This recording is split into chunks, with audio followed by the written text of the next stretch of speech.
Bonjour, Bonjour. nous allons parler donc d'une mission qui vous a été confiée sur la pédagogie active dans le contexte d'usage du numérique. Alors déjà, parlez-nous du contexte de cette mission. Quel est le boulot d'une inspectrice générale pour travailler sur ce type de sujet? On peut dire d'une certaine manière que je reviens à ma mission première d'inspectrice générale, qui est d'être au plus près des enseignants dans les classes, pour à la fois observer, les accompagner, assurer une mission de suivi de leur pratique pédagogique et voir comment les choses évoluent. Et je pense que ce qui est le plus intéressant pour moi, c'est qu'après avoir créé au niveau national une direction du numérique qui est, comme vous le savez, une direction quand même qui fonctionne avec ses réseaux, d'être aujourd'hui au plus près des classes, des établissements scolaires, pour accompagner ce mouvement et voir comment faire le lien entre une politique nationale, un projet national, je dirais, plus qu'une politique, et la réalité, à la fois les difficultés et les évolutions, les transformations dans les classes. Alors sans déflorer les grandes idées du futur rapport que vous allez proposer, qu'est-ce qu'on constate aujourd'hui avec les enseignants? Quelles sont les grandes lignes de cette pédagogie avec le numérique? Les grandes lignes, il y a des choses, disons, rien n'est nouveau. Hein, mais la manière dont les enseignants s'approprient les outils, les instruments et les environnements, je dirais plutôt numériques, fait ressurgir des pédagogies qui existaient déjà, mais qu'on qualifie de manière générique de pédagogie active, parce qu'elles mettent réellement les élèves en activité. Alors, mettre les élèves en activité, ça ne veut pas dire les occuper, hein, ou les occuper devant des ordinateurs.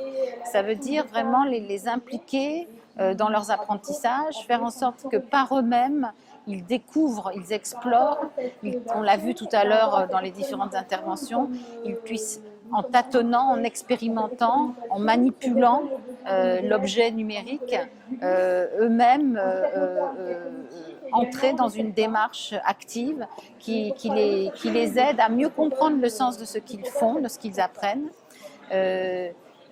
À aussi être dans une posture réflexive par rapport à leurs apprentissages, et puis aussi peut-être à rentrer plus aisément en classe et collectivement dans des tâches complexes. Alors ça, on le constate assez généralement à travers différents dispositifs que les professeurs mettent en place. Ils les mettent en place rarement tout seuls d'ailleurs, ils le font eux-mêmes de manière collaborative en échangeant sur les réseaux ou en équipe. Ce qu'on constate assez généralement, quand on peut observer dans les classes, c'est que les élèves sont véritablement dans l'activité, dans leurs apprentissages. On voit tous les élèves au travail faire souvent des choses assez différentes d'ailleurs, chacun à leur rythme, mais on n'a pas le sentiment, comme dans la classe traditionnelle, qu'il y a des élèves qui restent complètement à côté, en marge de la classe. Quand un professeur avant interrogeait sa classe pour vérifier qu'ils avaient compris ce qu'il avait expliqué, il y avait toujours un ou deux élèves qui levaient le doigt, qui répondaient, et à partir du moment où la bonne réponse est donnée, on considère que l'ensemble de la classe a compris. Là, c'est tout à fait différent, et je pense en particulier au dispositif de la classe inversée, qui lui-même a des formes de mise en œuvre très variées. Hein. Il n'y a pas une classe inversée, il y a autant de classes inversées d'enseignants qui la pratiquent. Mais on voit bien qu'avec le dispositif de la classe inversée, les élèves arrivent en classe avec un certain nombre déjà, non pas de connaissances, mais ont pris connaissance, ont une idée de ce dont on va parler pendant la classe, et qu'ils rentrent immédiatement dans des activités qui vont permettre soit de mettre en œuvre, d'appliquer ce qu'ils ont compris ou appris, soit de résoudre des problèmes sur des points qu'ils n'ont pas compris, et puis de le faire collectivement. Si bien que, d'une manière générale, les élèves sont véritablement en activité. Et ce n'est pas juste une formule, c'est quelque chose qu'on peut observer dans les classes. Les professeurs eux-mêmes, avec le numérique, travaillent de manière collaborative et en réseau. Ils échangent énormément d'idées, de ressources, de contenus Ils tâtonnent eux aussi, ils construisent au fur et à mesure, ils co-construisent leurs cours. Et ça, c'est un phénomène assez récent, assez nouveau, que je peux observer sans arrière-pensée d'ailleurs, de manière totalement objective. Je n'ai pas de jugement ou d'évaluation de l'efficacité pour l'instant de ce qui se passe, même si c'est ce qui m'est demandé.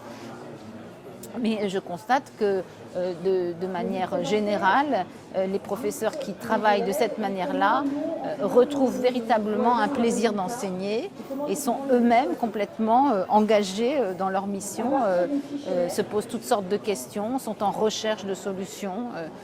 Pour certains même, et c'est de plus en plus fréquent, comme je vous le disais, les enseignants se lancent dans des travaux de recherche, qui sont des recherches-actions, pas des recherches qui les détachent du terrain. Et c'est assez intéressant cette mise en question de leur enseignement, cette réflexion sur leur pratique. Ça a l'air très positif tout ça. En tout cas, dans ce que j'ai observé, c'est positif et j'arrivais avec un certain scepticisme parce que j'avais conscience de la distance qui existe parfois entre les ambitions portées par le ministère, les projets, et puis la réalité au quotidien et les difficultés surtout qu'on rencontre sur le terrain. Et finalement, même si on ne peut pas dire que du jour au lendemain tout a changé, il y a une véritable, on peut toucher vraiment concrètement les évolutions. Il y a un changement de culture, un changement de posture, une façon d'envisager autrement l'enseignement. Et alors, concrètement sur le terrain, quels sont, s'il y en a, il doit y en avoir, les freins à ce développement des nouvelles pratiques pédagogiques, qui soient actives, différenciées, inversées?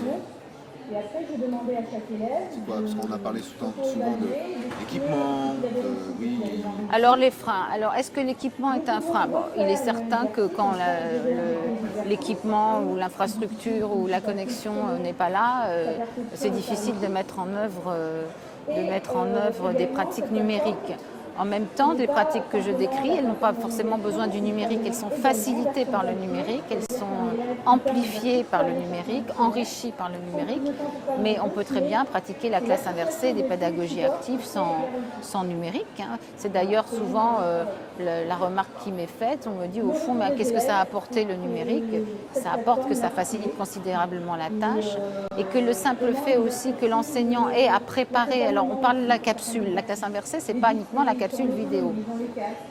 Mais le fait d'avoir à créer des capsules, c'est-à-dire à créer ses propres contenus de manière synthétique, facile à comprendre pour des élèves parfois en difficulté, en autonomie en tout cas chez eux, ça amène le professeur à changer lui-même de posture, à concevoir sa mission d'enseignement comme une mission aussi de production de ressources, d'ingénierie pédagogique, de construction un peu différente de son cours qui se prépare en amont de la classe et qui se poursuit, qui se continue après la classe. C'est-à-dire de penser autrement son enseignement.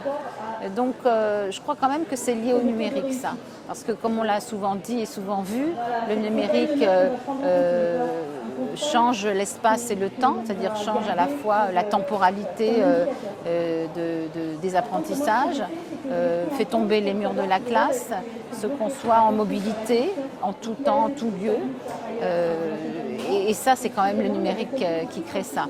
Donc la mise en réflexion des enseignants, la façon d'échanger, de construire, de partager leur contenu d'enseignement, tout ça est lié au numérique et crée finalement un milieu, une culture qui change les choses, qui change la donne, qui fait qu'on peut quand même considérer que même ceux qui ne sont pas encore engagés dans cette démarche-là vont être aspirés par le mouvement.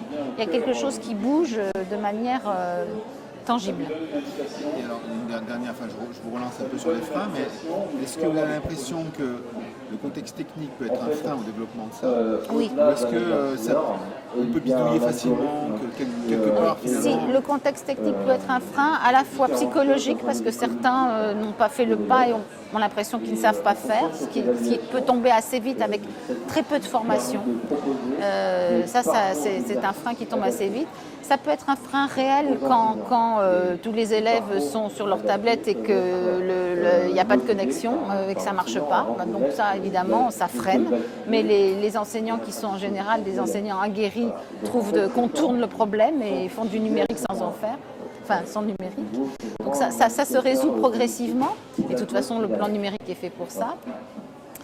Et puis, ça peut être un frein à d'autres niveaux. Par exemple, en ce moment, une des grandes difficultés des enseignants, c'est d'avoir des espaces de stockage de leurs vidéos et de partage de leurs vidéos, où c'est l'incompatibilité entre différents univers numériques qui ne communiquent pas entre eux. Donc là, on arrive à des choses un peu plus techniques, au sens dur du terme, où la montée en puissance, la généralisation du numérique va poser des problèmes techniques.